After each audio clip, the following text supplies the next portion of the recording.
ॐ भूर्भुवः स्वः तत्सवितुर्वरेण्यं भर्गो देवस्य धीमहि धियो यो नः प्रचोदयात्. ॐ शान्ति शान्ति शान्ति.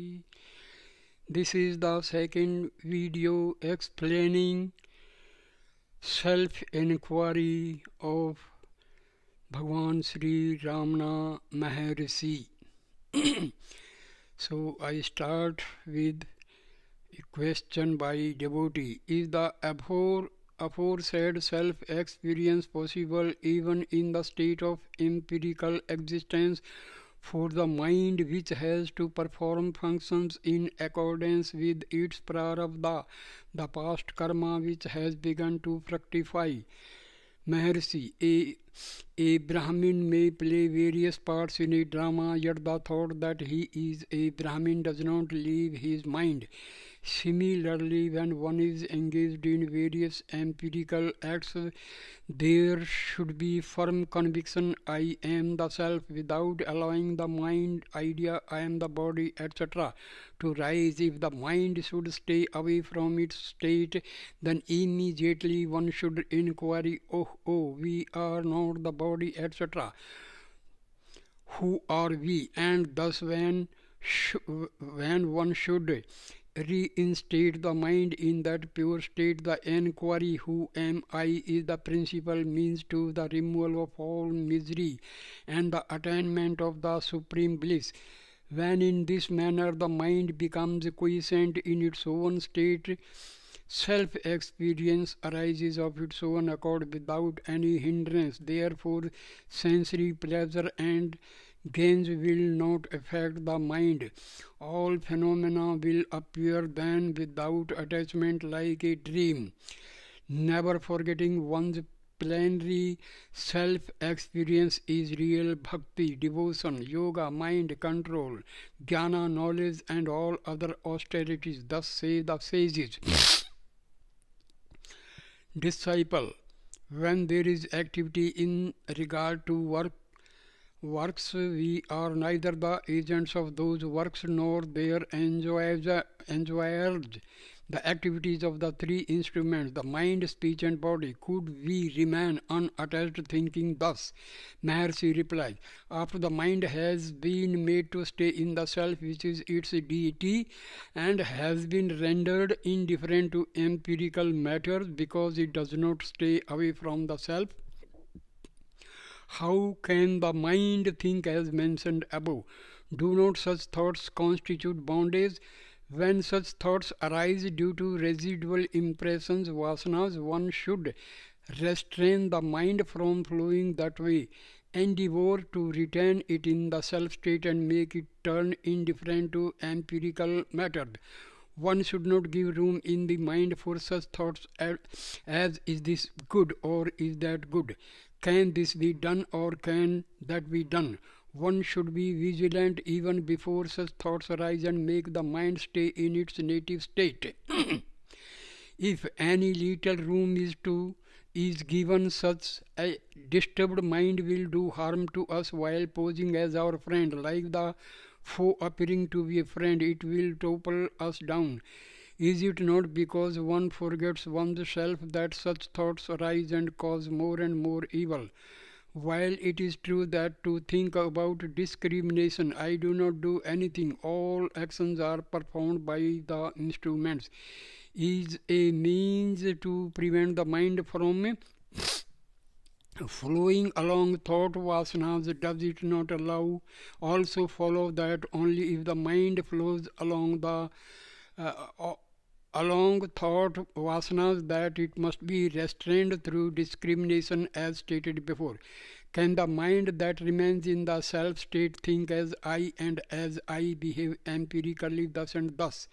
In all manner of ways possible one should endeavor gradually not to forget one's true self, that is God. If that accomplished, all will be accomplished. The mind should not be directed to any other matter. Even though one may perform like a mad person the actions that are the result of prarabdha karma, one should retain the mind in the self without letting the thought I do arise. Have not countless bhaktas, the devotees, performed their numerous empirical functions with an attitude of indifference? Devotee: what is the real purpose of sannyasa, renunciation? Maharishi: sannyasa is only the renunciation of the I thought and not the rejection of the external objects. He who has renounced the I thought thus remains the same whether he is alone or in the midst of the extensive samsara, empirical world. Just as when the mind is concentrated on some object, it does not observe other things even though they may be proximate. So also, although the sage may perform any number of empirical acts, in reality he performs nothing because he makes the mind rest in the self without letting the I thought arise. Even as in a dream one appears to fall head downwards, while in reality one is unmoving, so also the ignorant person, that is the person for whom the I thought has not ceased, although he remains alone in constant meditation, is in fact one who performs all empirical actions. Thus the wise ones have said, devotee: the mind, sense organs, etc. have the ability to perceive, yet why are they regarded as perceived objects? Maharishi: drik, knower, drishya, known. 1. The seer, drishya, pot, the seen object. Further. 2. The eye organ, that is knower, and body, pot, etc. drishya. Third, the sense of sight, that is the knower, and known object is the eye organ. Fourth, the mind, that is the knower, and the sense of sight, that is the known object. Fifth, the individual soul, knower, and mind is the known object. Sixth, consciousness, the self, that is the knower, and the individual soul, that is the known object. As shown in the above scheme, since we, the consciousness, know all objects, we are said to be drik, knower. The categories ending with pot are the objects seen, since they are what are known. In the table of knowledge, ignorance, that is knower, known, given above, among the knowers and objects of knowledge, it is seen that one is knower in the relation to another. Yet, since that one is object in relation to another, none of these categories is in reality the knower. Although we are said to be the knower because we know all and not the known. Because we are not known by anything else, we are said to be the knower only in relation to the known objects. In truth, however, what is called the known is not apart from us, and so we are the reality that transcends those two, the knower and the known. All the others fall within the knower-known categories. Devotee: how do egoity, soul, self and Brahma come to be identified? Like those who listen to a story with their attention fixed elsewhere, the mind whose residual impressions have worn away does not really function even if it appears to do so. The mind that is not free from residual impressions really functions even if it does not appear to do so. This is like those who, while remaining stationary, imagine in their dream that they climb up a hill and fall therefore. So, devotee: how do egoity, soul, self and Brahma come to be identified? Maharshi reply: the example: 1. The iron ball. 2. And the exemplified is egoity. 2. The heated iron ball. Exemplified is the soul which appears as a superimposition of the self. Third, the fire that is in the heated iron bowl. Exemplified the light of consciousness, that is the immutable Brahma, which shines in the soul everywhere. Fourth, the flame of fire which remains as one. Exemplified the all-pervading Brahma which remains as one. From the examples given above, it will be clear how equity, soul witness and all witness come to be identified. Just as in the wax lump, that is with the smith, numerous and varied metal particles lie included and all of them appear to be one wax lump, so also in deep sleep the gross and subtle bodies of all the individual souls are included in the cosmic Maya, which is nescience of the nature of sheer darkness, and since the souls are resolved in the self, becoming one with it, they see everywhere darkness alone. From the darkness of sleep, the subtle body with equity, and from that equity, the gross body arise respectively. Even as the equity arises, it appears superimposed on the nature of the self, like the heated iron bowl. Thus, without the soul, jiva, which is the mind or equity that is conjoined with the consciousness light, there is no witness of the soul, with the self, and without the self there is no Brahma, that is all witness. Just as when the iron ball is beaten into various shapes by the smith, the fire that is in it does not change thereby in any manner, even so the soul may be involved in ever so many experiences and undergo pleasures and pains, and yet the self-light that is in it does not change in the least thereby, and like the ether it is all pervasive pure knowledge that is one, and it shines in the heart of Brahma. Devotee, how is one to know that in the heart self itself shines as Brahma? Maharshi, just as the elemental ether within the flame of a lamp is known to fill without any difference and without any limit both the inside and outside of the flame, so also the knowledge ether that is within the self-light in the heart fills without any difference and without any limit both the inside and outside of the self-light. That is what is referred as Brahma. Devotee, how do the three states of experience, the three bodies, etc., which are imaginations, appear in the self-light, which is one impartite and self-luminous? Even if they should appear, how is one to know that the self alone remains ever unmoving?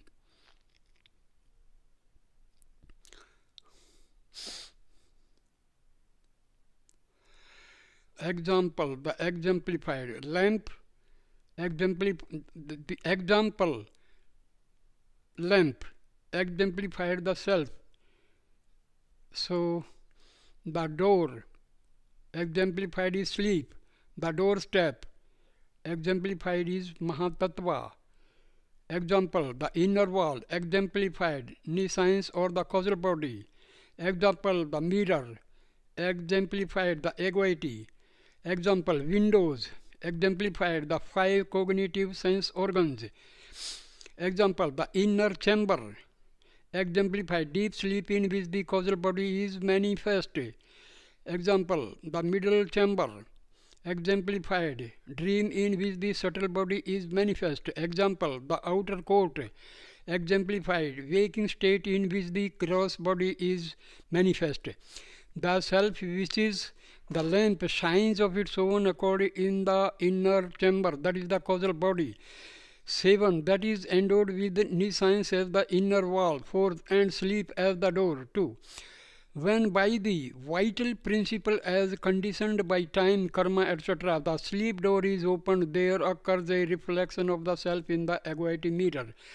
What is placed next to the doorstep? Mahatattva. The egoity mirror thus illumines the middle chamber, that is the dream state, and through the windows, which are the five cognitive sense organs, the outer court, that is waking state, when again by the vital principle as conditioned by time, karma, etc., the sleep door gets shut. The egoic ceases along with waking and dream, and the self alone ever shines. The example just given explains how the self is unmoving, how there is difference between the self and egoity, and how three states of experience, the three bodies, etc., appear. Devotee, although I have listened to the explanation of the characteristics of inquiry in such great detail, my mind has not gained even a little peace. What is the reason for this? Maharshi, the reason is the absence of strength or one-pointedness of the mind. Devotee, what is the reason for the absence of mental strength? Maharshi, the means that make one qualified for inquiry are meditation, yoga, etc. One should gain proficiency in these through graded practice, and thus secure a stream of mental moods that is natural and helpful. When the mind that has in this manner become ripe listens to the present inquiry, it will at once realize its true nature, which is the self, and remain in the perfect peace without deviating from that state. To a mind which has not become ripe, immediate realization and peace are hard to gain through listening to inquiry. Yet if one practices the means for mind control for some time, peace of mind can be obtained eventually. Devotee, of the means of mind control, which is of the most important? Maharshi, breath control is the means for mind control. Devotee, how is breath to be controlled? Maharshi, breath can be controlled either by absolute retention of breath, kevala kumbhaka, or by regulation of breath, pranayama. Devotee, what is absolute retention of breath? Maharshi, it is making the vital air stay firmly in the heart even without exhalation and inhalation. This is achieved through meditation on the vital principle, etc.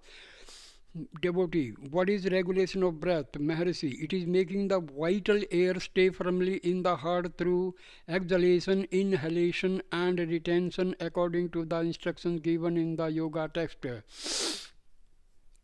Devotee, how is breath control the means for mind control? Maharshi, there is no doubt that breath control is the means for mind control, because the mind, like breath, is part of air, because the nature of mobility is common to both, because the place of origin is the same for both, and because when one of them is controlled, the other gets controlled. Devotee, since breath control leads only to quiescence of the mind, manolaya, and not its destruction, that is manonasa, how can it be said that breath control is the means for inquiry which aims at the destruction of mind?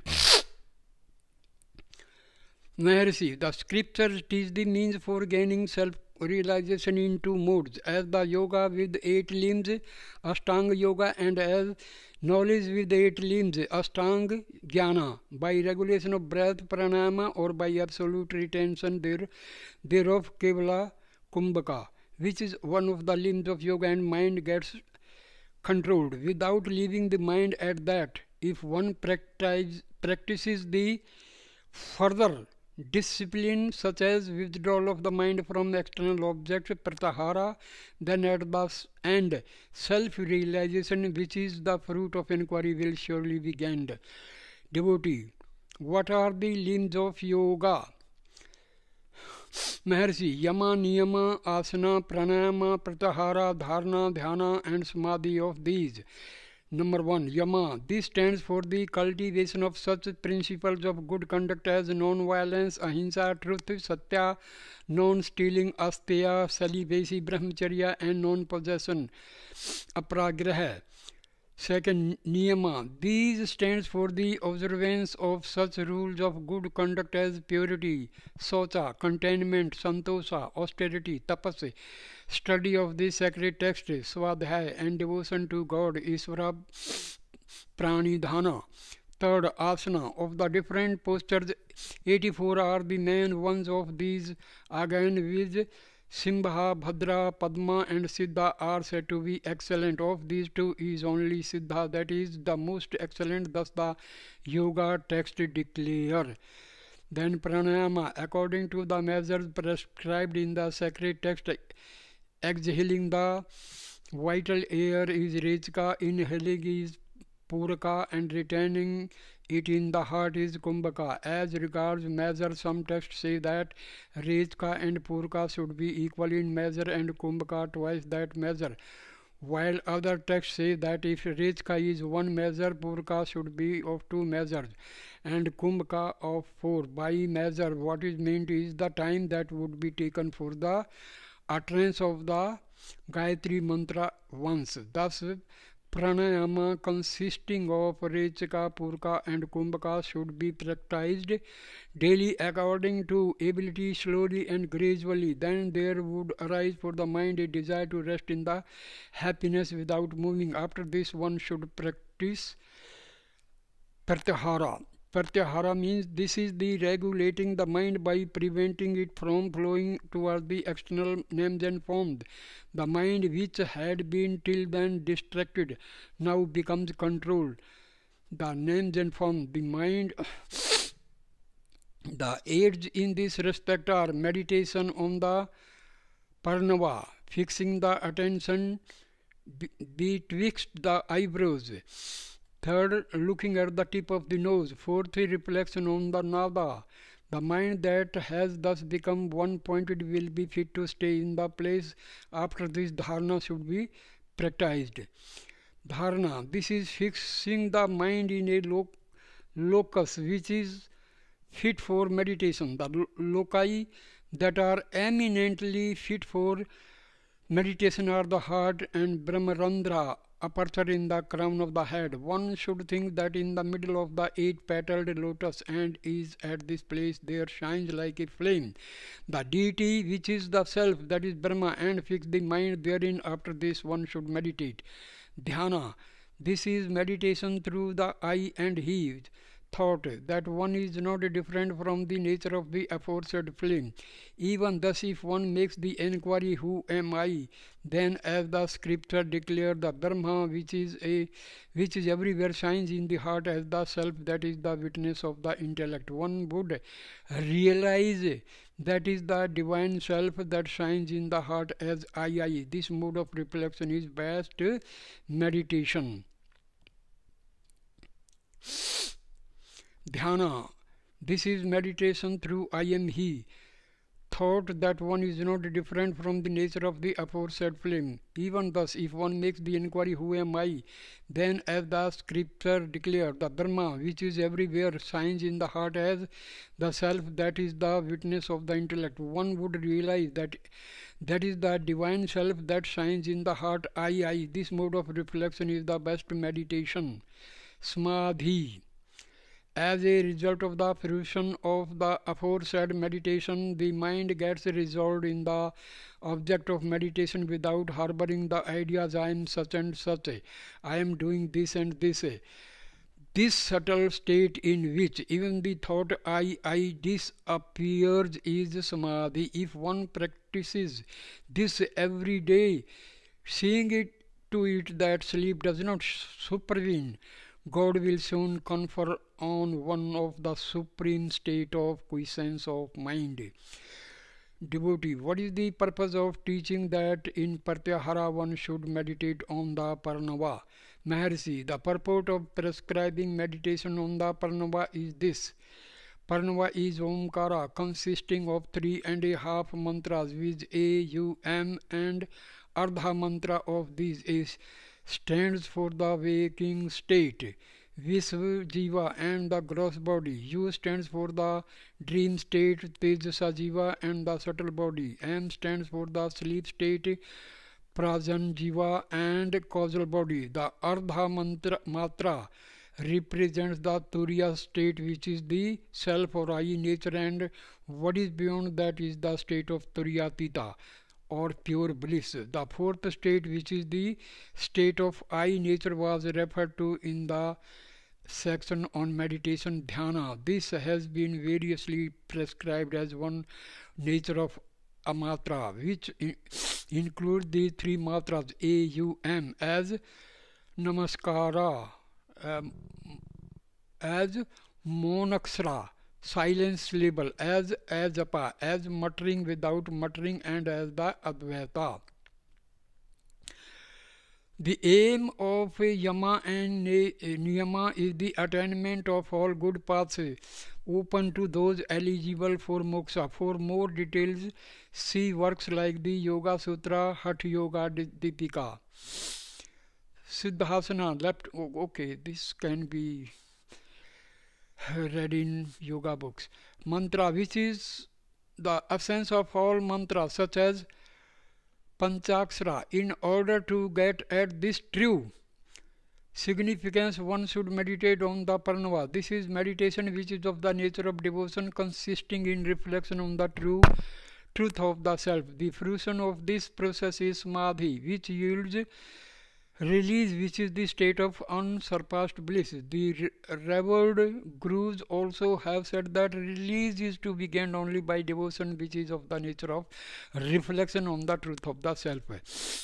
Devotee, what is the purport of the teaching that one should meditate through the I am He thought on the truth that one is not different from the self-luminous reality that shines like a flame? Maharshi, the purport of teaching that one should cultivate the idea that one is not different from the self-luminous reality is this. Scripture defines meditation in these words: in the middle of the eight-petaled heart lotus, which is of the nature of all and which is referred to as Kailasa, Vaikuntha and Paramapada, there is the reality which is of the size of thumb, which is dazzling like lightning and which shines like a flame. By meditating on it, a person gains immortality. From this we should know that by such meditation one avoids the defects of the thought of the difference of the form of I am different, that is different. Second, the meditation on that is limited. Third, the idea that the real is limited and that is confined to one place. B. The purport of teaching that one should meditate with the I am He thought is this. Soham, Sah, the Supreme Self, am the Self that is manifest as I. The Jiva, which is the Shiva Linga, reside in the heart lotus, which is its seat situated in the body, which is the city of Brahma. The mind, which is of nature of equity, goes outward identifying itself with the body, etc. Now the mind should be resolved in the heart, that is I sense, that is placed in the body, etc. should be got rid of. When thus one inquires who am I, remaining undisturbed in that state, the self-nature becomes manifest in a subtle manner as I. That self-nature is all and yet none, and is manifest as the Supreme Self everywhere without the distinction of inner and outer, that shines like a flame, as was stated above, signifying the truth. I am Brahma. If without meditating on that as being identical with oneself, one imagines it to be different, ignorance will not leave. Hence the identity meditation is prescribed. If one meditates for a long time without disturbance on the self ceaselessly with the I am He thought, which is the technique of the reflection on the self, the darkness of ignorance which is in the heart and all the impediments which are but the effects of ignorance will be removed and the plenary wisdom will be gained, thus realizing the reality in the heart cave which is in the city of Brahma, which the body is the same as realizing the all-perfect God. In the city with 9 gates, which is the body, the wise one resides at ease. The body is the temple, the Jiva is God Shiva. If one worships him with the I am He thought, one will gain release. The body, which consists of 5 seats, is the cave. The Supreme that resides there is the Lord of the cave. Thus the scriptures declare Since the self is the reality of all the gods, the meditation on the self, which is oneself, is the greatest of all meditations. All other meditations are included in this. It is for gaining this that the other meditations are prescribed. So if this is gained, the other are not necessary. Knowing one's self is knowing God. Without knowing one's self, that meditates, imagining that there is a deity which is different, and meditating on it is compared by the great ones to be act of measuring with one's foot one's own shadow, and to the search for a trivial conch after throwing away a priceless gem that is already in one's possession. Devotee, even though the heart and the so I will stop the video here. It will become long. So thank you, dear friends, for watching. Om Shanti Shanti.